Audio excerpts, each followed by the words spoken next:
असल मंशा कुछ और थी। ये कदम खास तौर पर मुसलमान दुकानदारों को निशाना बनाकर उठाया गया ताकि उनकी रोजी रोटी पर चोट की जाए। पिछले हफ्ते मुरादाबाद में एक मुस्लिम डॉक्टर को हिंदू बहुल्य मोहल्ले में घर खरीदने पर विरोध झेलना पड़ा। वजह बताई गई कि इससे मोहल्ले की सामाजिक शांति बिगड़ जाएगी। अब आप ही बताइए, क्या ये वजह सही है, जायज है? असल में ये छोटी बड़ी घटना इस बात का सबूत है कि सांप्रदायिकता को बढ़ावा देने वाले बयान और नीतियां हमारे समाज को अंदर से खोखला कर रही है। उत्तर प्रदेश में यति नरसिंहानंद ने बेहद घटिया बयान दिया, लेकिन सरकार इन बयानों पर कोई कार्रवाई नहीं कर रही।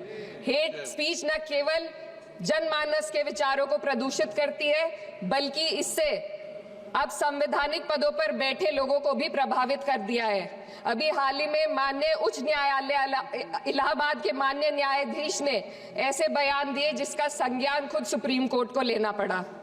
संविधान के अनुच्छेद 29 और 30 ने अल्पसंख्यकों को उनके मजहबी और सांस्कृतिक हक दिए हैं ताकि वो अपनी पहचान को बचा सके और अपने संस्थान चला सके, लेकिन आज उन्हीं हकों पर हर तरफ से चोट की जा रही है। वक्फ जैसे बिल लाकर उनके धार्मिक अधिकारों को छीनने की कोशिश की जा रही है। भारत के संविधान के 75वें वर्ष की चर्चा के मौके पर मैं सबसे पहले संविधान बनाने वालों की दूरदृष्टि को सलाम करती हूँ। एक युवा सांसद के तौर पर मैं अपनी उम्मीदों को संविधान के साथ जोड़कर खास तौर पर ये बताना चाहती हूँ कि आज हमारे देश में पिछड़े, दलित, अल्पसंख्यक समुदाय को किस तरह अपने संवैधानिक अधिकारों और आज़ादियों की हिफाजत के लिए हर रोज मुश्किलों का सामना करना पड़ रहा है। Doctor B.R. अम्बेडकर के कथन से अपनी बात रखना चाहती हूँ। उन्होंने कहा था, मुझे अपने भारतवर्ष पर फक्र है कि जिसके पास ऐसा संविधान है जो लोकतंत्र, समाजवाद और सेक्युलरिज्म को संजोता है।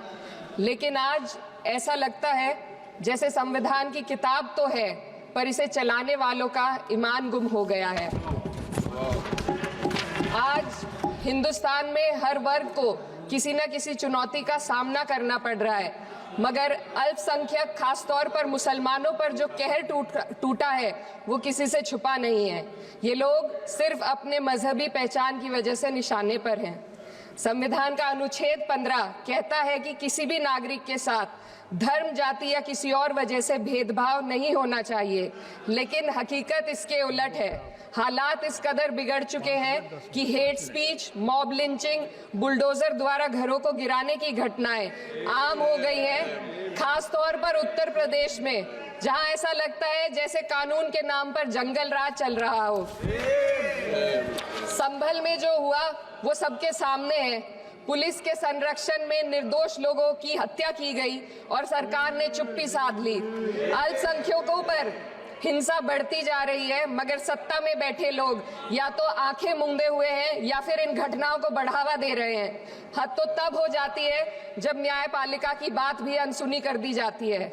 सुप्रीम कोर्ट ने मॉब लिंचिंग पर 11 सूत्रीय निर्देश जारी किए थे।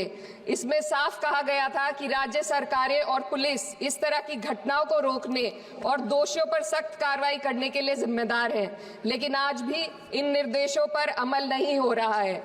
हाल ये है कि मॉब लिंचिंग को रोकने की बजाय सत्ता में बैठे लोग आग में घी डालने का काम कर रहे हैं। उनकी जुबान से ऐसी बातें निकलती हैं जो नफरत को और बढ़ावा देती है। ये अशांति अब इतनी गहराई तक फैल चुकी है कि हमारे समाज के धर्मनिरपेक्ष चरित्र पर गंभीर सवाल उठ रहे हैं। साल की शुरुआत में ही कई राज्यों में दुकानदारों को अपने नाम बोर्ड पर लगाने के लिए मजबूर किया गया।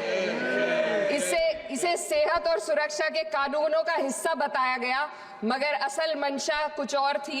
ये कदम खास तौर पर मुसलमान दुकानदारों को निशाना बनाकर उठाया गया ताकि उनकी रोजी रोटी पर चोट की जाए। पिछले हफ्ते मुरादाबाद में एक मुस्लिम डॉक्टर को हिंदू बहुल्य मोहल्ले में घर खरीदने पर विरोध झेलना पड़ा। वजह बताई गई कि इससे मोहल्ले की सामाजिक शांति बिगड़ जाएगी। अब आप ही बताइए, क्या ये वजह सही है, जायज है? असल में ये छोटी बड़ी घटना इस बात का सबूत है कि सांप्रदायिकता को बढ़ावा देने वाले बयान और नीतियां हमारे समाज को अंदर से खोखला कर रही है।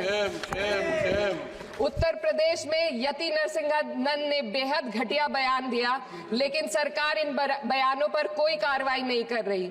हेट स्पीच न केवल जनमानस के विचारों को प्रदूषित करती है, बल्कि इससे अब संवैधानिक पदों पर बैठे लोगों को भी प्रभावित कर दिया है। अभी हाल ही में माननीय उच्च न्यायालय इलाहाबाद के माननीय न्यायाधीश ने ऐसे बयान दिए जिसका संज्ञान खुद सुप्रीम कोर्ट को लेना पड़ा।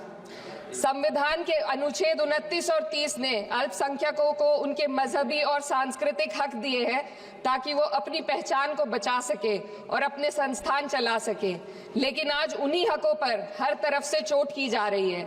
वक्फ जैसे बिल लाकर उनके धार्मिक अधिकारों को छीनने की कोशिश की जा रही है।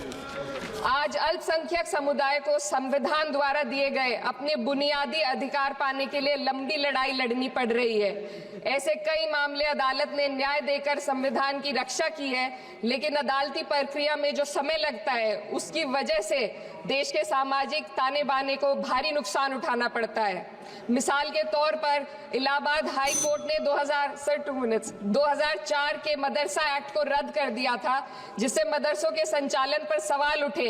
हालांकि सुप्रीम कोर्ट ने बाद में इस फैसले को पलट दिया और एक्ट को वैध करार दिया, लेकिन इस प्रक्रिया में जो समय लगा उसने अल्पसंख्यकों को बेचैनी और संघर्ष के दौर में डाला है। इसी कड़ी में प्लेसेस ऑफ वर्शिप एक्ट 91 भी आता है और कई अन्य अधिकार, उन्हें भी इसी तरह अदालती लड़ाइयों में उलझाया जा रहा है। ये स्थिति न केवल अल्पसंख्यकों के अधिकारों की राह में रुकावट है, बल्कि justice delayed is justice denied जैसी कहावत को सिद्ध करती है। मैं इस सदन से दुनिया भर के अल्पसंख्यकों की आवाज उठाना चाहती हूँ, खास तौर पर हमारे पड़ोसी देश बांग्लादेश में अल्पसंख्यकों के साथ जो हो रहा है वे दिल को गहरे तक चोट पहुंचाने वाला है। उनकी जान माल की हत्या की जा रही है। बांग्लादेश हो या हिंदुस्तान हो या कोई और देश, अल्पसंख्यकों की सुरक्षा, इज्जत और अधिकारों की हिफाजत हर सरकार की सबसे पहली जिम्मेदारी होनी चाहिए। मैं इस सदन से अपने देश के अल्पसंख्यकों के साथ बांग्लादेश के पीड़ित अल्पसंख्यकों की आवाज को एक साथ उठाना चाहती हूँ। ये वक्त की पुकार है कि हम सब मिलकर ये सुनिश्चित करें कि किसी भी इंसान को उसकी पहचान या मजहब के कारण डर कर जीने पर मजबूर ना होना पड़े। जहाँ हक छीने जाते हैं वहाँ अमन खो जाता है। ये बात हर सरकार को समझनी चाहिए। अगर हम सच में अपने संविधान का सम्मान करना चाहते हैं तो हमें नफरत और भेदभाव को खत्म करना होगा। हमें ये दिखाना होगा कि ये मुल्क हर वर्ग, हर जाति, हर धर्म और हर समुदाय का है, और जब तक ऐसा नहीं होगा तब तक संविधान की आत्मा सिसकती रहेगी। सर, अपनी बात को खत्म करते हुए मैं एक शेर अर्ज करना चाहती हूँ। ये दाग दाग उजाला, ये शब गजीदा शहर, वो इंतजार था जिसका, ये वो शहर तो नहीं।